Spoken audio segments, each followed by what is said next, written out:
নমস্কার বন্ধুরা, চিরসকাল আজকের এপিসোডে কি হলো আসো দেখে নিই।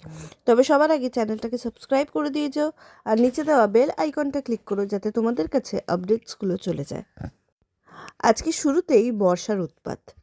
যেই বর্ষার বাবা কোনো একটা কাজে বাইরে গেছে, অমনি ওর জেঠুমণি বর্ষাকে নিয়ে হাজির পুবলায়ের বাড়িতে।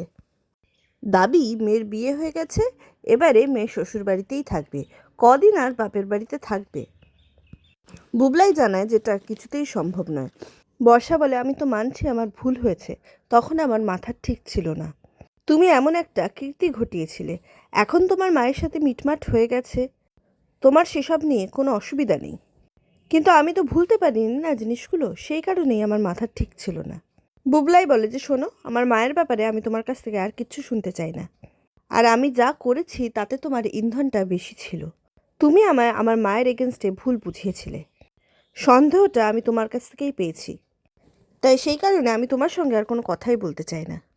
আগে যখন মা বিয়ে করেছিল তখন আমার অসুবিধা ছিল ঠিকই, কিন্তু এখন যখন আমি মানিয়ে নিয়েছি আমি আর কোনো কথা শুনবো না। নতুন বলে যে, দেখুন, এটা আমার বাড়ি আর আমি চাই না বর্ষা এখানে থাকুক। বর্ষা এখানে থাকলে আমার স্ত্রীর জীবনটা দুর্বিষহ হয়ে উঠবে।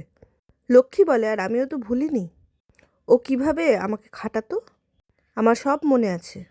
বর্ষা বলে, ঠাম্মি, তুমি তো বেশ ভালো পাল্টি খেতে পারো। নতুন বলে, এই তো দেখছেন, আপনার বাড়ির মেয়ের কথার ছিরি। বর্ষার জেঠুমণি বলে, আর কি হবে? আপনারা যেভাবে আমার মেয়ের জীবনটাকে ক্রাইসিসে ফেলে দিয়েছেন, তারপরে ওর মুখ দিয়ে এই মিষ্টিমধুর কথা বেরোবে কী করে? বিয়ের পরেও ওকে বাপের বাড়িতে কেন থাকতে হবে? বিয়ের পরে তো একটা মেয়ের শ্বশুর বাড়িতে থাকারই কথা। কমলিনী বলে, তাহলে আপনার মেয়েকে বরং বলুন ওর শ্বশুরমশাইকে খুঁজে নিয়ে আসতে, দিয়ে তার সাথেই তার বাড়িতে থাকতে। কারণ এটা বর্ষার শ্বশুরবাড়ি নয়, এটা আমার স্বামীর বাড়ি, আর আমরা চাই না ওই মেয়ে আমাদের বাড়িতে থাকুক। বুবলাই জানায় যে, আমি আর ওর সাথে ঘর করব না, আমি ওকে ডিভোর্স দেব। বর্ষার জেঠুমনি বলে, তুমি বললেই হলো, আমার মেয়ে তোমাকে যদি ডিভোর্স না দেয় তাহলে তুমি ডিভোর্সটা পাবে। বুবলাই বলে, আমার কোনো তাড়া নেই, আমি তো আর বিয়ে শাদী করছি না, আমার কোনো তাড়া নেই। কিন্তু আপনার মেয়ের বিরুদ্ধে আমার কাছে যা যা ডকুমেন্টস আছে সেগুলো আমি যদি শো করি তাহলে ইজিলি আমি ডিভোর্সটা পেয়ে যাব। এবারে আপনারাই ভেবে দেখুন, আপনারা কি আপনাদের মেয়ের এরকম ইমেজ ড্যামেজ হোক, এটা কি চান? বর্ষার জেঠুমনি বলে, এসব তুমি কি কথা বলছো? নতুন বলে, বলবে না? আপনারা ওকে যা নয় তাই বলবেন, তারপরেও ও চুপ করে থাকবে, কিছু বলবে না? বর্ষার জেঠু বলে, আমরা কি এমন করেছি? আমাদের মেয়ের বিয়ে হয়েছে আর তাকে আমরা তার বরের কাছে নিয়ে এসেছি, বরের বাড়িতে নিয়ে এসেছি, সেটাই তো থাকা উচিত। পুবলাই বলে, আচ্ছা ঠিক আছে, ওর বর ওকে যেখানে রাখবে ও সেখানে সেরকমভাবে থাকবে তো? বর্ষা বলে, একবার রেখেই দেখো না। বুবলাই বলে যে, ঠিক আছে, তুমি এখানে থাকতে পারো, কিন্তু আমার মায়ের সব কথা তোমাকে শুনে চলতে হবে। আর আমি যদি একটাও বেচাল দেখি, সেই মুহূর্তে তোমার সাথে আমি আর ঘর করব না।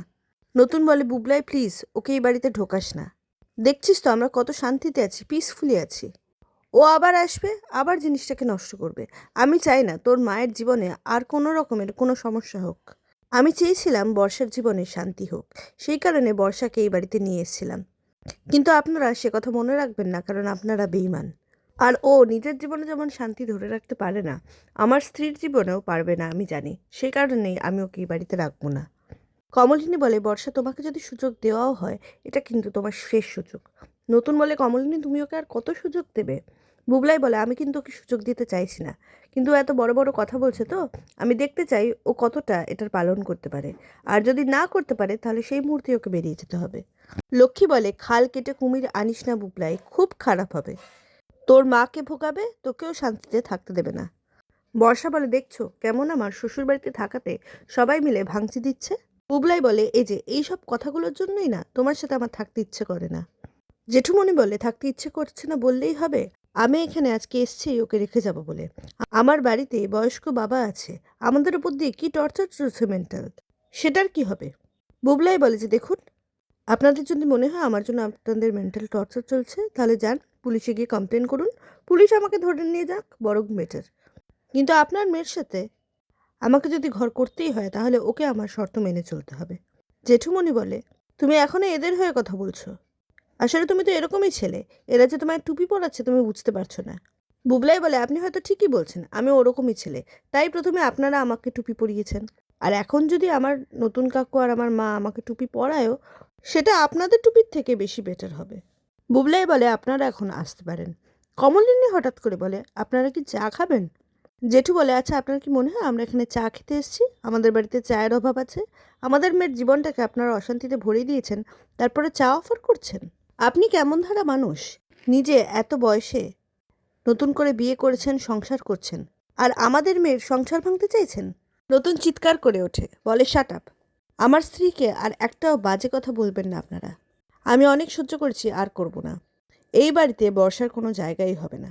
বুবলাই বলে আপনাদের মেয়ের সাথে আমি ঘর করব না, এটাই ফাইনাল। আপনাদের মেয়ের সাথে আমি থাকতে চাই না।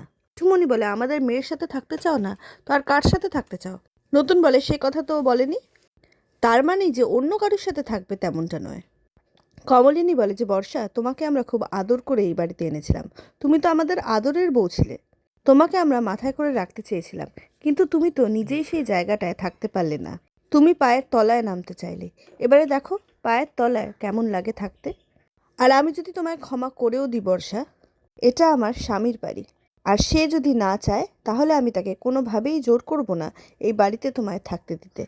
কারণ আমি একদিনের জন্যও ভুলিনি যে তুমি বা তোমার বাড়ির লোকজন এই মানুষটাকে কিভাবে অপমান করেছো, তাও আবার তোমার বিয়ের আগে থেকে।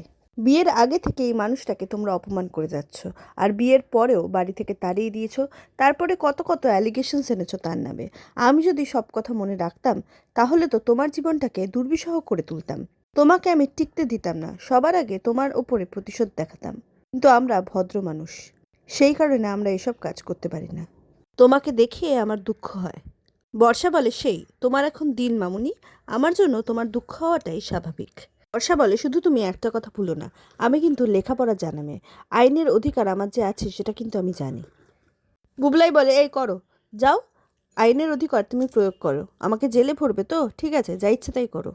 তুমি যেহেতু আমাদের বাড়িতে থাকো না, আমার মায়ের সম্বন্ধে তুমি কিন্তু আর একটাও কথা বলতে পারো না। আর ঠিক এই কারণেই আমি তোমাকে এই বাড়িতে এন্ট্রি দেবো না, কারণ তুমি যেই ঢুকবে অমনি আমার মায়ের জীবনটাকে খারাপ করে দেবে, আমার মায়ের নামে ভুলভাল কথা বলবে। তাই তোমাকে ছাড়া আমি যেরকমভাবে আছি সেরকমভাবেই আমি থাকবো। তোমরা এখন যাও, তোমাদের সাথে কথা বলার আমার কোনো সময় নেই। আর কারোর বাড়িতে আসতে গেলে না ফোন করে আসতে হয়, বিনা ফোনে আসতে নেই। জেঠুমনি বলে তোমরা কিন্তু এবার আমাদের অপমান করছো। তোমার মনে রাখা উচিত কিভাবে তুমি আমাদের বাড়ির অন্ন ধ্বংস করেছিলে। আমাদের বাড়িতে গিয়ে থেকেছো। বুবলাই বলে সে যদি থেকেও থাকি তাহলেও আমি আমার পয়সা দিয়ে থেকেছি, পয়সা দিয়ে ভাত খেয়েছি। আপনাদের বাড়ির একটাও টাকা খরচা করিনি। তারপরে কিন্তু আমি আমার নিজের বাড়িতে চলে এসেছি। 2 দিন খাইয়ে যদি 10 দিনের কথা শোনান তাহলে খাওয়ানোর প্রয়োজন ছিল না কোনো। আপনারা এখন আসুন প্লিজ। বর্ষা বলে ঠিক আছে, আজকে আমি চলে যাচ্ছি, কিন্তু এমন একটা দিন আসবে যেদিন তোমরা আমাকে আমার বাড়ি থেকে ফিরিয়ে নিয়ে আসবে। বুবলাই বলে সে তুমি স্বপ্নে বিভোর হয়ে থাকতেই পারো, কিন্তু সেই দিন আর আসবে না। যাও এখন। এরপরে বর্ষা আর জেঠুমনি সেখান থেকে বেরিয়ে যায়। পরের সিনে অয়নদীপ কুর্চির কথা মনে করে রোম্যান্টিক গান গায়, আর সেইটা শুনে ফেলে সুলক্ষণা এবং কুর্চি। আজকের এপিসোড তোমাদের কেমন লাগলো কমেন্টে জানিও। দেখা হচ্ছে পরের ভিডিওয়ে। সাবস্ক্রাইব।